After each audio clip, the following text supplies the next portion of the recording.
挑战西伯利亚极寒，零下71.2度啊！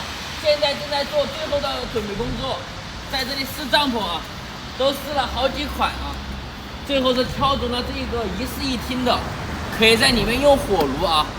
然后这一次旅行挑战西伯利亚一直被延误，最主要的原因就是老是咳嗽，都咳了1个月了。要等这个好了之后，我们出发。